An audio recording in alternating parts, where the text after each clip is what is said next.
오늘 말씀의 제목은 야곱의 신앙 회복입니다.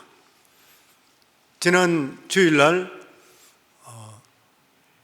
워싱턴 커맨더스와 그리고 필라델피아 이글스가 컨퍼런스 챔피언십이 있었습니다. 제가 지난주에는 영어 EM에 설교를 했는데, 원래 EM에 들어가 보면은 특히 청소년들 이럴 때는 설교할 때 고개를 잘 안 들어요. 제가 들어가서 필라델피아 이글스와 그리고 워싱턴 커맨더스의 시합에 대해서 이야기하면서 그 중에 누가 한 EM 멤버 중에 하나는 자기는 죽어도 필라델피아 이글스라고 그런대요. 그래서 내가 We will see this afternoon. 그렇게 이야기를 하기 시작하면서부터 고개를 들더니만 설교 끝날 때까지 다 고개를 들고 다 들었더라고 보니까요. 그런데 33년 만에 컨퍼런스 챔피언십에 올라갔다가 이제 내일 다음 주에는 슈퍼볼 하죠. 각 컨퍼런스 챔피언들이 붙는 것이 이제 슈퍼볼이잖아요. 그런데 33년 만에 올라갔는데 대패해버렸습니다. 그런데 제가 가만히 생각해 보니까 패배할 이유도 있는 것 같아요. 우리 집안 식구들은 다 커맨더스예요. 다 워싱턴 레드스킨 팀이에요. 그런데 신기하게도 손주 중에 하나가 이글스를 응원했대요. 텍사스에 있는 데이빗 목사 아들부터 해서 다 TV에서 워싱턴 커맨더스 보고, 저희 부부도 집에서 워싱턴 커맨더스 이기라고 그러고. 그런데 문제가 뭐냐면 에스더 전도사 집에서 다 그런데 손주가 필라델피아 이글스 이기라고 그랬대요. 그러니까 막내 적은 우리 손녀가 4살 먹은 애가, 오빠, 아빠도 엄마도 나도 모두 다가 커맨더스인데 왜 오빠는 이글스 응원하느냐는 거예요. 얘는 팀을 모르니까, 새를 좋아하니까 무조건 새가 이겨야 된다고. 그래서 그 소리 듣고 나서 집안 식구가 한 마음이 안 되는데 이길 수가 있겠나 내가. 패배한 데 여러 가지 요인이 있겠습니다만은 그중에 상당한 대가를 지불하고 데려왔던 그러한 선수가 부상으로 인해서 오랫동안 운동을 하지 못하다가 몇 주 전부터 들어왔던 것이에요. 그러니까 완전하게 제 기량을 발휘하지를 못했는 그러한 이유도 있었던 것입니다. 아무리 유명한 선수라 하더라도 오랫동안 쉬게 되면 감을 잃어버리게 됩니다. 그래서 시합을 하기 전에 몸을 만드는 것이에요. 더더구나 격렬한 풋볼 같은 이러한 경기는 선수들이 시즌이 시작되기 몇 개월 전부터 몸을 단련하기 시작합니다. 왜냐하면 부딪히잖아요. 부딪히는 거예요. 이 부딪히기 때문에 단련되지 않는 상태에서 부딪히면 큰 부상을 입게 되는 것입니다. 저는 믿음의 경기도 마찬가지라 생각합니다. 우리가 신앙적으로 휴식을 오랫동안 취하게 되면 영적 감을 잃어버리게 돼요. 영적 감이 없어진다는 게 뭐예요? 하나님과 멀어졌는 거예요. 그럴 때 하나님께서는 여러 가지 사인을 통해서 우리를 다시 부릅니다. 제가 지난주 설교했는 걸 들어보니까 재밌는 이야기들도 많이 했던 것 같아요. 그래서 오늘 좀 연결해서 제가 말씀을 전했으면 좋겠다는 마음이 들었습니다. 지난주 말씀에 보면 야곱은 라헬과 결혼하려고 7년을 봉사하겠다고 했는데 외삼촌 라반에게 사기당해서 레아를 첫날 밤에 맞아들이게 되고 결국 라헬 둘째 딸까지 맞아들이기 위해서 14년을 의무봉사하게 됐습니다. 그런데 이것으로 인해서 라반은 큰 부자가 되었어요. 왜냐하면 야곱은 양치는 데는 전문가였습니다. 그러니까 이 외삼촌 라반을 아주 부자로 만들어줬던 거예요. 그런데 14년의 의무봉사가 끝나고 나니까 이 라반이 큰일 났는 거예요. 이걸 놓치면 안 되겠구나.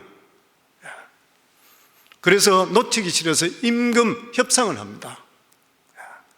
실제적으로 야곱도 14년 동안 자기가 지난 동안 돌아보면 결혼하고 애 낳은 것밖에 없지 거지와 똑같습니다. 자기 가진 게 하나도 없었어요. 그래서 외삼촌이 조건을 걸 때에 자기가 임금 협상의 조건을 걸은 게 뭐냐면은 흰 양과 흰 염소 치는데 흰 양과 흰 염소 중에 만약에 새끼를 점 있는 것과 아롱진 것이 나오게 되면 자기 품삯으로 달라고 그랬던 거예요. 그러자 이 라반은 웬 횡재냐 이렇게 생각했는 거예요. 그래서 너무 기분이 좋아서 그 자리에서 승낙하고 계약을 이루어줬습니다. 당시의 양이나 염소에 점이나 아롱진 것은 아주 드물었기 때문인 것이요. 이러한 내용들이 창세기 30장에 나옵니다. 흰 양과 흰 염소만 야곱이 치고 색깔 있는 것은 다 빼내어서 사흘길 멀리 떨지 않았어요. 올 수도 갈 수도 없게 만들었던 거예요. 그런데 야곱이 건강한 양들이 개천에 물을 먹으러 올 때 그때에 버드나무, 살구나무 그리고 신풍나무 껍질을 벗겨서 무늬를 만들어 놓고 그 앞에서 기도를 합니다.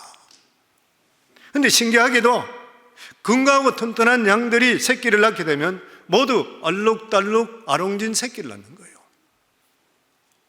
그리고 약한 양들이 개울에 와서 물을 먹으러 올 때는 이 야곱이 신풍나무, 단풍나무 이 나무들을 치워버렸습니다. 이 약한 양들이 새끼를 낳았는데 모두 다 흰색들을 약한 걸 낳는 거예요. 결국 튼튼한 것은 야곱의 품삯이 되어버렸고, 그리고 계약 기간이 6년이라는 세월이 지났을 때 나중에 보니까 야곱의 재산이 라반의 재산보다 훨씬 많아졌는 거예요.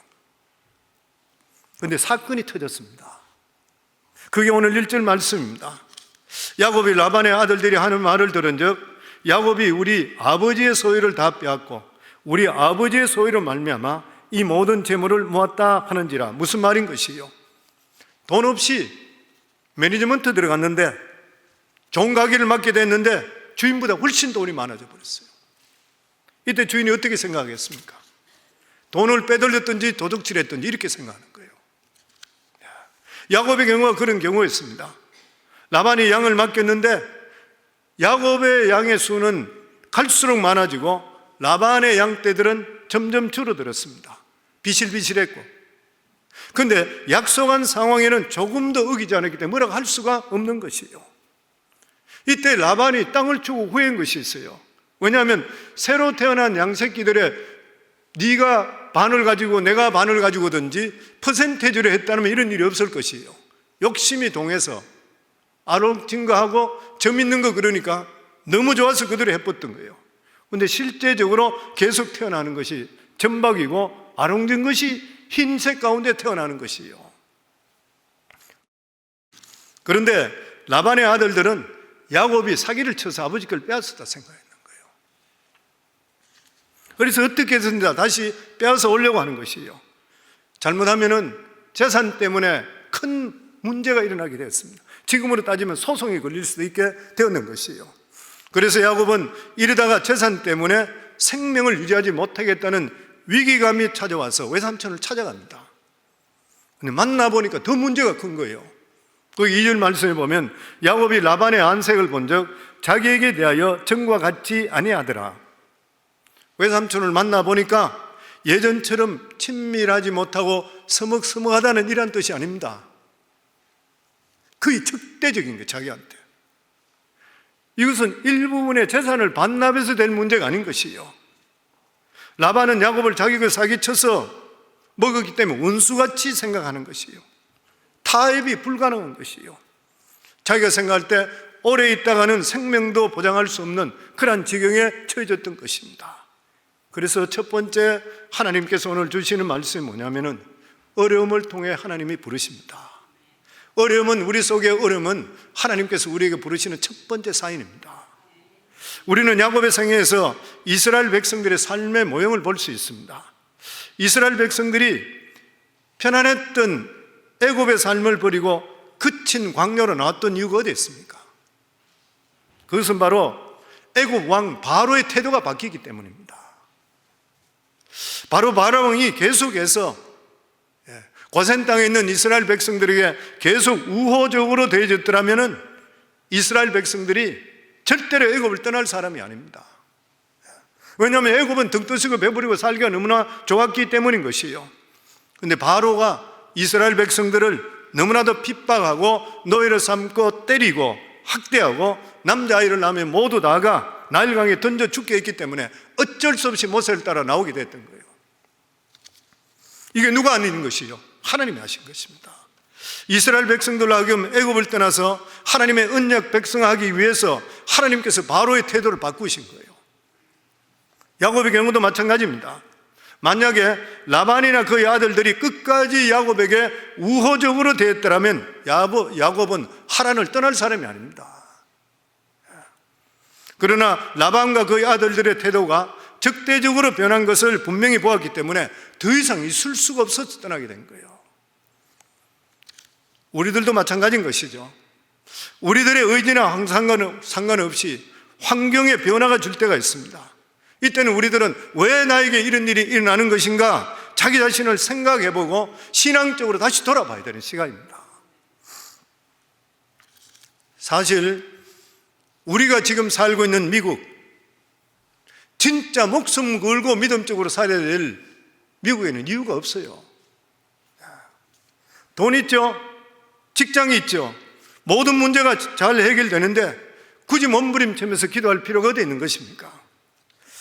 이런 상황 속에서 자기가 신앙 좋다 이야기하는 건 웃기는 이야기죠.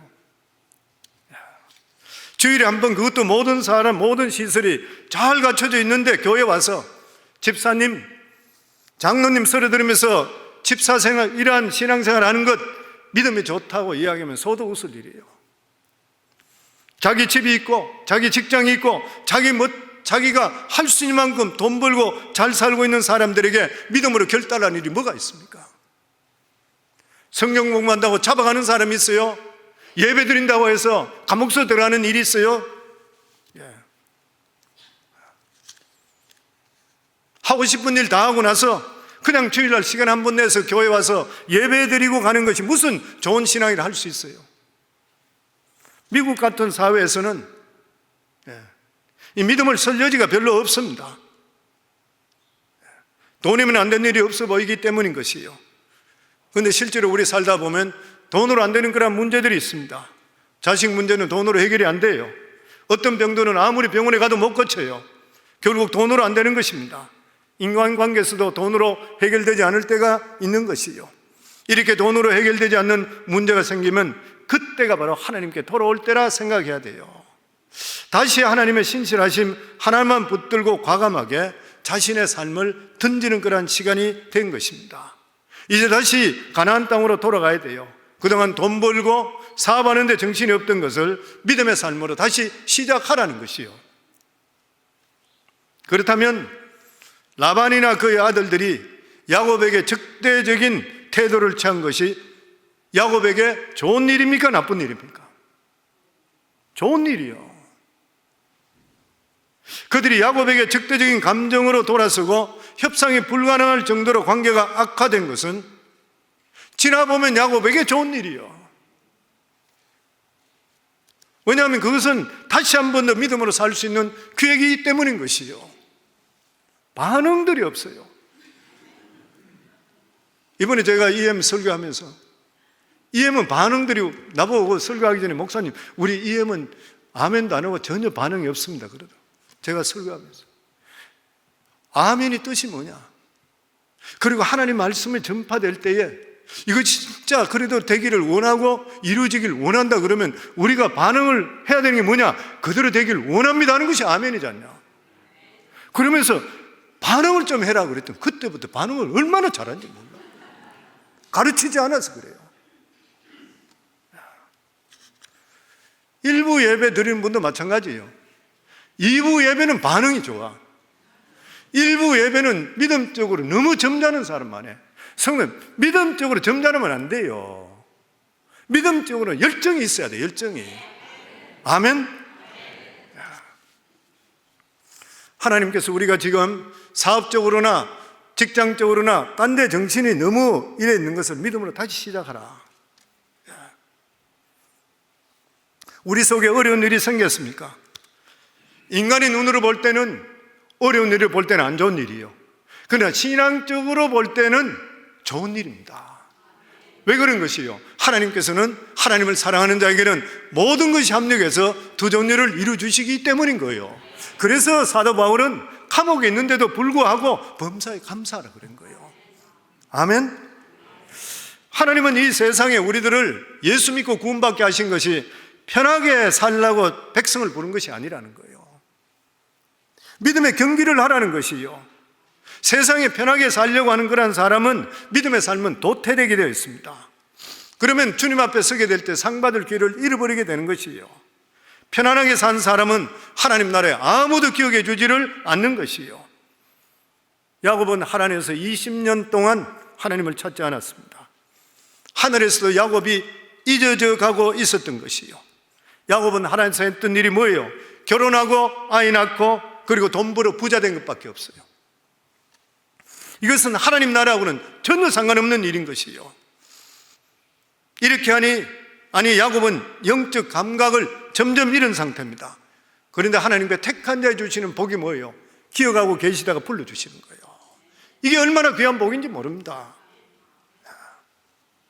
그러면 3절 말씀에 보면 여호와께서 야곱에게 이르시되 내 조상의 땅 내 족속에게로 돌아가라. 내가 너와 함께 있으리라 하신지라. 고난은 믿음의 싸움을 시작하는 신호라.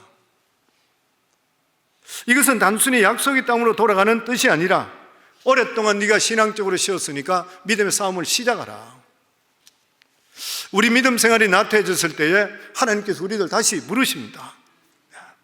오늘날 수많은 사람들이 하나님 안에 들어오는 것을 두려워하는 이유가 뭐예요? 하나님을 오해하기 때문입니다. 오해하기 때문인 것이요. 사람들이 생각할 때에 내가 믿음적으로 더 들어가면 세상 재미 다 포기하는 것이고 내가 마치 도사같이 사는 것이라 그렇게 생각할 수가 있어요. 절대 그렇지 않습니다. 믿음 안에 들어오게 되면 세상이 줄 수 없는 것을 우리가 발견하게 돼요. 그래서 예수님은 요한복음 10장 10절에 보면 도둑이 오는 것은 도둑질하고 죽이고 멸망시키는 것뿐이요 내가 온 것은 양으로 생명을 얻게 하고 더 풍성히 얻게 하려 하심이라. 세상에 빠지면 뭐라고요? 도둑질하고 죽이는 일만 생긴대. 그런데 예수 믿게 되면 믿음으로 더 들어가게 되면 내가 온 것은 풍성하고 축복된 삶을 주기에 오셨다는 것이에요. 그렇기 때문에 우리는 어떤 경우 속에서도 중요한 일이 뭐냐면 하나님의 신실하심을 믿어야 됩니다. 변함없으신 하나님을 우리가 믿어야 되는 것이요. 제가 그런 이야기 드렸죠. 지난 수요일도 그러고 제가 새벽기도 설교할 때도 그런 말씀 드렸습니다. 요즘 정권이 바핑을 통해서 서로 미비자들이든지 스트레스 관계 때문에 어려움 당하는 분들이 많이 있다고요. 또 사업하는 분들 중에서도 보면은 일꾼들 못 구해서 힘들어하는 분들이 많습니다. 그런데 우리가 예수 안에 확실하면 들어가 있다면 저는 지금 미국 살은 지 50년 됐습니다. 만 50년 됐네요. 그런데 그러면서 보니까 미국에는 쫄랐다 풀어줬다 이걸 왜냐하면 기독교 국가이기 때문에 그래요. 이걸 계속적으로 하더라고요. 계속적으로 하는데 이러한 어려움들이 있는 가운데서 보면은 지금까지 안 풀렸던 문제들이 풀어지는 역사가 수도 없이 많은 걸 봤어요. 그러니까 우리 삶 속에는 내가 위축될 것이 아니라 더욱더 하나님을 바라보게 되면은 지금까지 막혔던 것이 열리는 일이 생기게 되고 지금까지 생각하지 못했던 길들이 열리는 역사가 임하게 되어 있다고 하는 것이에요. 이거는 하나님 안에 들어있을 때만 그래요. 아멘. 그래서 신앙이라는 것은 하나님의 신실하심에 우리의 미래를 던지는 것입니다. 그래서 신앙은 모험이고 도박인 것이요. 그런데 이러한 모험은 하나님과 함께하는 모험인 것이요. 이게 신앙의 진수인 것입니다. 세상은 도와줄 사람도 없고 아무것도 없어요. 그러나 신앙 안에 있으면 놀라운 어려움을 극복해야 돼요. 극복시켜주는 거예요. 이게 하나님 자녀들의 살아가는 삶의 특징이고 특권입니다. 성도님 중에서 믿음에서 너무 쉬어 있는 분들이 있습니까? 그냥 적당히 신앙생활하고 있는 그런 분들이 있습니까? 하나님께 오늘 지금 일어나라 그럽니다. 일어나라. 가나안 땅을 향해서 떠나라. 우리에게 말씀하고 있는 것이요.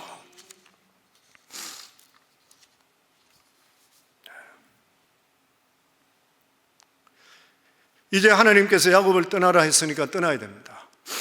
그런데 문제는 야곱이 지금 혼자가 아니라 하란에 갈 때는 혼자 갔지만 지금은 식구들이 엄청 많아졌습니다. 대가족을 이루고 있습니다.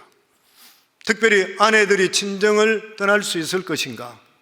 만약 아내들이 떠나지 않겠다 그러면 혼자 도망가든지 아니면 자기는 도망가지 못하고 거기 정착 그냥 해야 되는 거예요.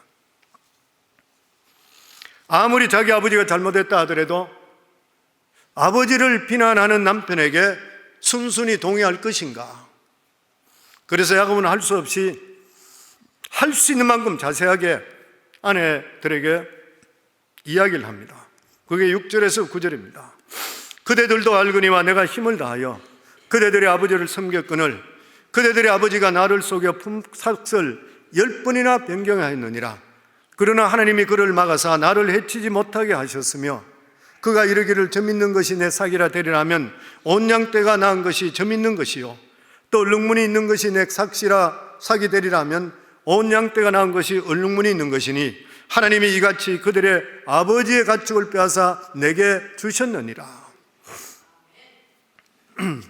우리가 기억하기에 창세기 30장에 보면 품삯이 한 번 정해진 거로 되어 있어요. 그런데 31장 오늘 이것을 읽어보면 야곱은 무려 10번이나 품삯의 변동이 있었습니다. 삼촌이 보다 보니까 얼룩달린 게 많아지니까 어떨 때는 얼룩진 것만 양이 네 삭이다. 또 얼룩진 게 또 많아지게 되니까 점 있는 것이 네 삭이다. 10번을 번복했어요. 10번을. 10번이나 번복해. 이랬다 저랬다 편리한 대로 바꿨던 것이에요. 10번 이상. 근데 하나님께서 개입해 주셔서 그 입에 말하는 대로 그냥 하나님께 다 바꿔주셨던 것이에요. 그러니까 이 세상에 우리 삶 속에 생사복을 주장하는 분이 누구십니까? 하나님이시요. 계시록 3장 7절에 보면 다윗의 열쇠를 가진 이 곧 열면 닫을 사람이었고 닫으면 열 사람이 없는 그가 이르시되 하나님이 함께하면 넘어져도 코를 깨는 것이나 형통합니다. 아멘. 하나님께서 복을 주시기로 작정하셨다면 넘어져도 깨어져도 돌아도 나가도 복을 받게 되는 것이요. 누가 나를 괴롭히는 사람이 있다면 오히려 괴롭히는 사람 것을 뺏어서 우리에게 주시는 하나님이시라. 그래서 성도님들, 제가 우리 성도님은 늘 말씀드리잖아요.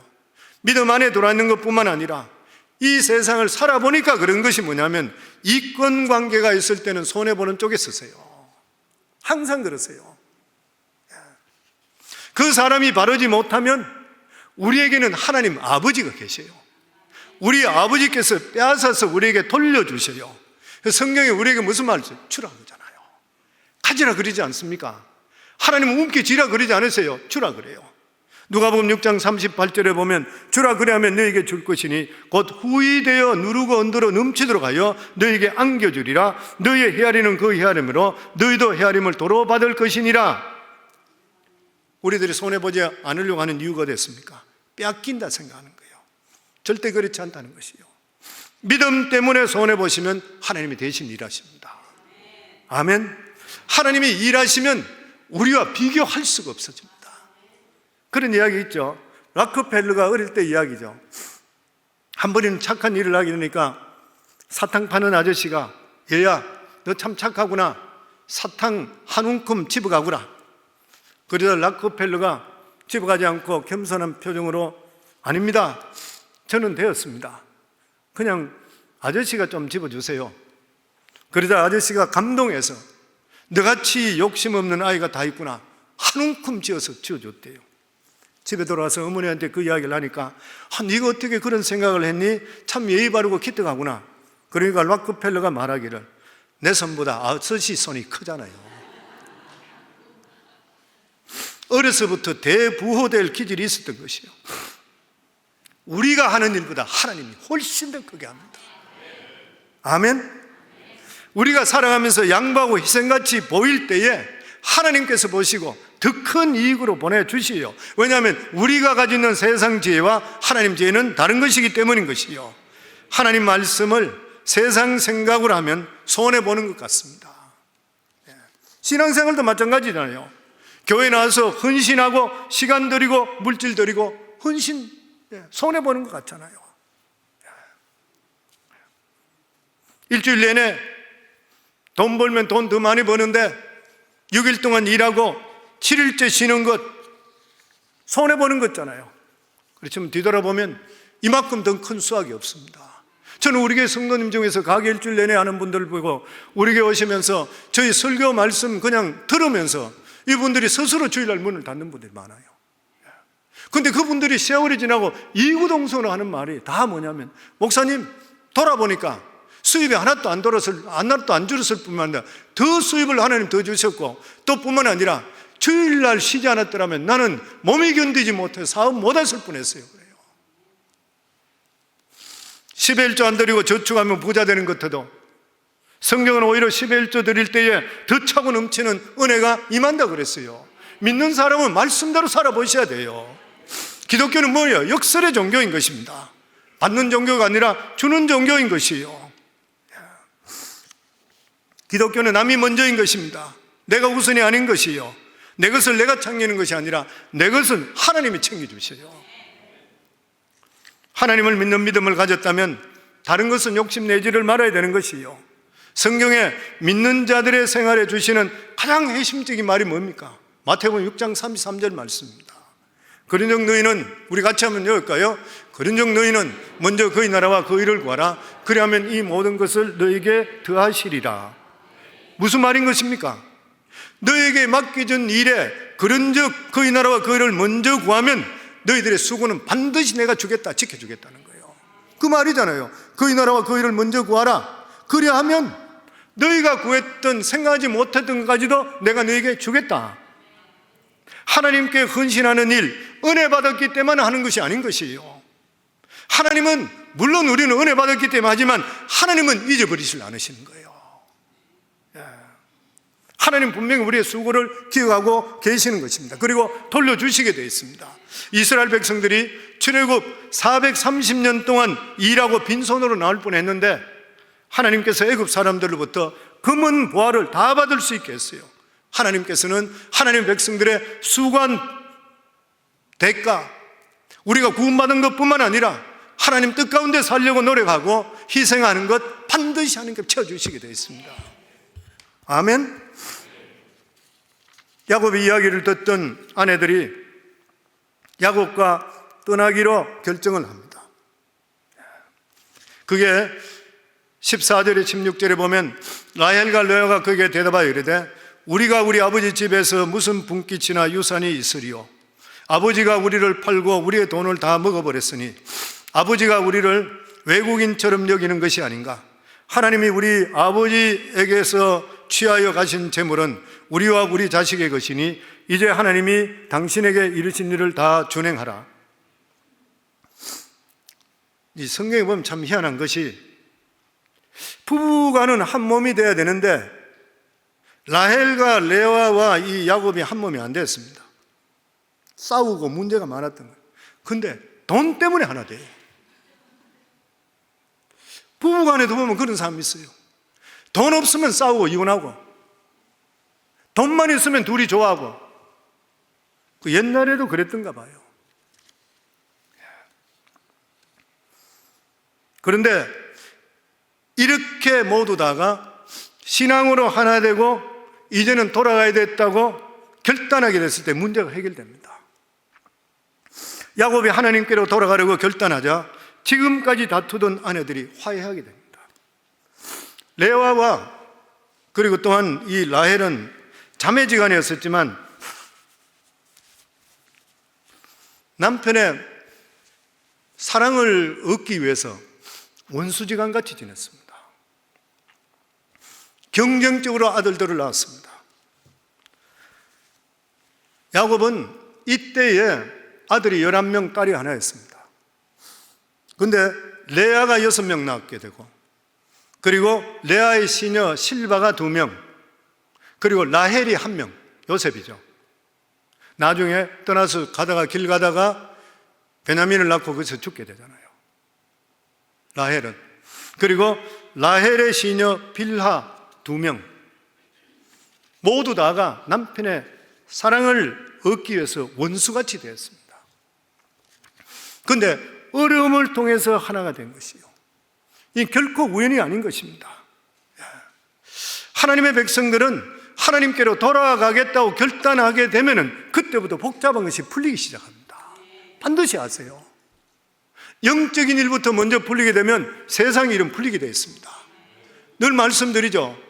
하나님께 이스라엘 백성들을 출애굽시키고 나서 첫 번째 전쟁이 아멜렉 족속과 전쟁할 때에 그 전쟁의 승패를 하나님 이스라엘 백성은 정확하게 보여준 것이 위에서 기도하는 데 따라서 승리하기도 하고 팔에 힘이 빠져 기도 안 할 때는 밀리게 되고 정확하게 보여주며 이스라엘 백성들 너희들 살아야 될 것이 기도하며 살아야 되는 보여주셨던 거예요.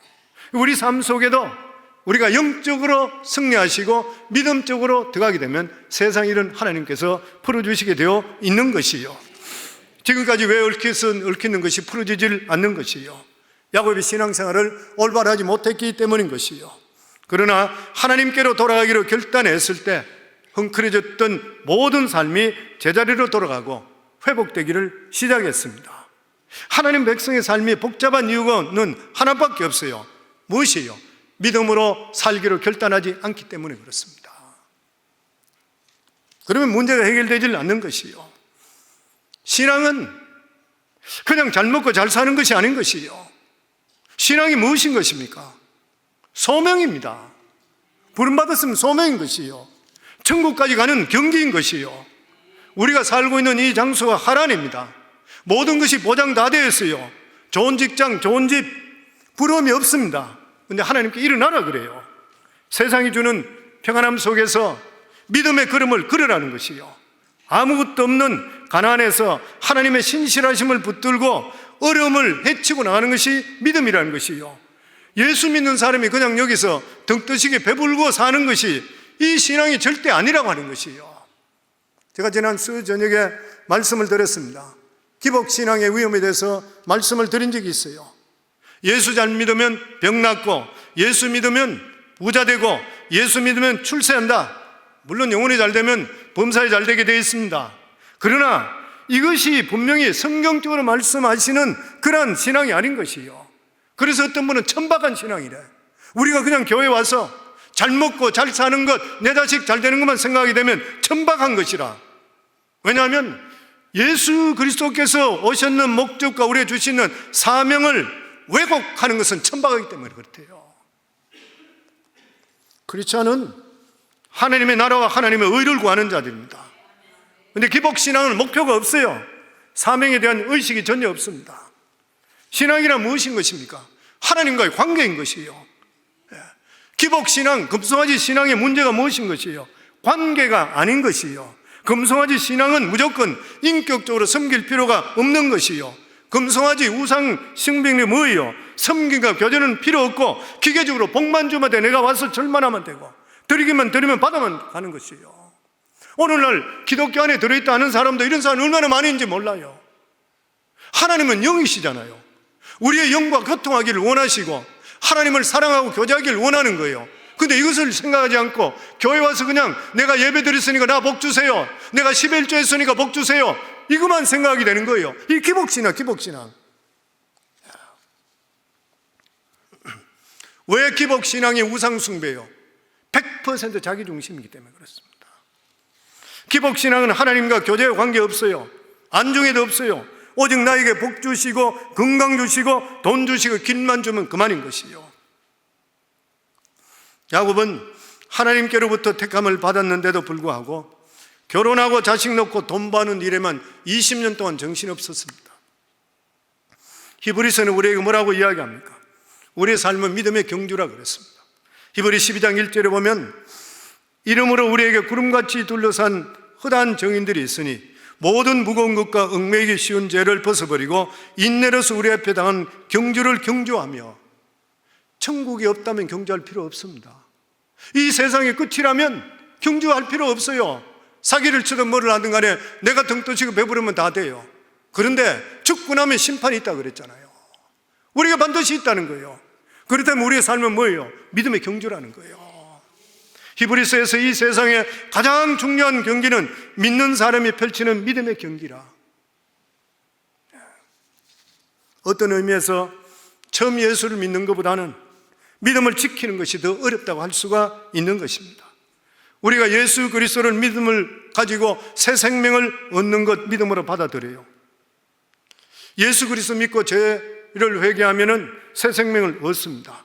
그런데 믿음의 경주는 언제까지 달려야 되는 것이에요? 더더욱이나 우리 주의 눈에는 심판도 없고 관중도 안 보이는 것 같아요. 이게 무슨 경기인 것이에요? 그러나 이것이야말로 성경에는 가장 중요한 믿음의 경기라 그러죠. 왜냐하면 하나님은 살아계셔서 아브라함의 하나님, 이삭의 하나님, 야곱의 하나님은 죽은 자의 하나님이 아니라 산 자의 하나님이시래요. 지금도 보고 계시다는 것이에요. 야곱은 믿음의 경기를 포기하고 살았습니다.